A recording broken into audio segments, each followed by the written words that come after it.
కాకినాడలో సంచలనం సృష్టించిన యువకుడి హత్య కేసులో తాజాగా వెలుగులోకి వచ్చిన సీసీ ఫుటేజ్ కలకలం రేపుతోంది. భానుగుడి సెంటర్ వద్ద ఈ నెల 26న అర్ధరాత్రి జరిగిన ఈ దారుణ హత్యకు సంబంధించిన దృశ్యాలు ఇప్పుడు బయటకొస్తూ ఉన్నాయి. జిమ్ ట్రైనర్ కొడమాటి సతీష్ రెడ్డిపై దాడి జరిగిన తీరు సీసీ కెమెరాల్లో రికార్డ్ అయినట్లు తెలుస్తోంది. రాత్రి 2 గంటల సమయంలో సతీష్ రెడ్డిపై మందుల సాయి కిరణ్ అతని స్నేహితులు దాడి చేశారు. కర్రతో మెడ భాగంలో పొడిచి హత్య చేసినట్లు ప్రాథమికంగా గుర్తించారు. అయితే ఈ హత్యకు అసలు కారణం ఏంటి?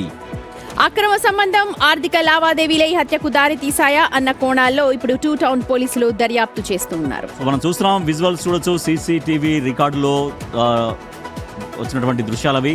సో జిమ్ ట్రైనర్ని సతీష్ రెడ్డి కదా, సతీష్ రెడ్డి పైన ముగ్గురు అటాక్ చేశారు. అక్కడ రోడ్డు పైన పడేసి ఇంకొక అతను కూడా వచ్చాడు, ఒక భారీ కర్ర తీసుకొని వచ్చాడు. ఆ కర్రతో అతని పైన దాడి చేస్తున్నారు. మొత్తం 4 కలిసి అక్కడ దాడి చేస్తున్నారు. అక్కడ కొంతమంది చూసినప్పటికీ కూడా అక్కడ ఆపే ప్రయత్నం కూడా చేయలేదంటే వాళ్ళు కూడా భయభ్రాంతులు. సో 2 రోజుల క్రితం జరిగిన హత్యకు సంబంధించి సీసీటీవీ ఫుటేజ్ ఇప్పుడు వెలుగులోకి వచ్చింది.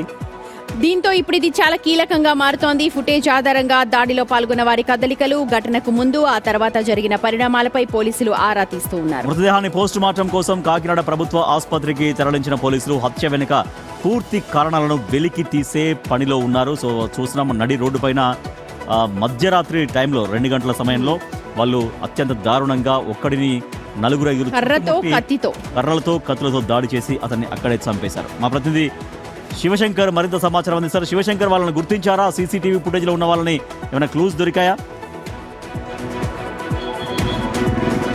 రాజేష్ అండ్ సుమతి, చూస్తే చాలా దారుణ ఘటననే చెప్పుకోవాలి. ఎందుకంటే జిమ్ ట్రైనర్ గా ఉన్న సతీష్ రెడ్డి ఎవరైతే చంపారో అతని స్నేహితుడే సాయి కిరణ్ కూడా, ఇద్దరు స్నేహితులు. అయితే గత కొంతకాలంగా ఒక యువతికి సంబంధించిన విషయంలో గొడవ జరుగుతున్నట్లయితే పోలీసులు ప్రాథమికంగా గుర్తించినట్టయితే సమాచారం అందుతుంది.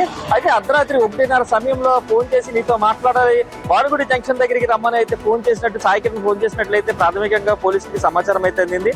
ఈ నేపథ్యంలోనే సతీష్ వచ్చిన తర్వాత ఇద్దరికి వాగ్వాదం జరిగిన తర్వాత ఒక్కసారిగా సతీష్ పైన దాడి చేయడం జరిగింది. ఆ సాయి కిరణ్ అలాగే అతని 4 ఫ్రెండ్స్ కూడా దాడి చేస్తున్న సమయంలోనే ఎప్పుడైతే సతీష్ తిరిగి దాడి చేయడానికి ప్రయత్నించాడో వెంటనే ఆ డివైడర్ మధ్యలో ఉండే లైట్ దగ్గర నుంచి ఒక పెద్ద కర్ర తీసుకొచ్చి తలపై దాడి చేశారు. తలపై పిడిగుద్దులు కుడిపించారు. పాత కక్షలా ఏంటి ఎగ్జాక్ట్ కారణం తెలుస్తుందా శివశంకర్? ఇక్కడ సాయి కిరణ్ కి సంబంధించిన అతని ఫ్యామిలీకి సంబంధించిన ఒక యువతితో అయితే సతీష్ మాట్లాడుకున్నారు.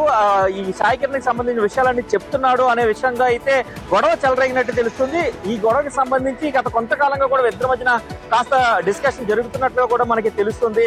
పూర్తి స్థాయి సమాచారం అయితే ఇంకా అందలేదు, కానీ ప్రాథమికంగా ఇదే గొడవ ఏదైతే ఈ దాడికి ముందుగా ఆద్యం పోసిందనేది అయితే క్లారిటీ వస్తుంది రాజేష్.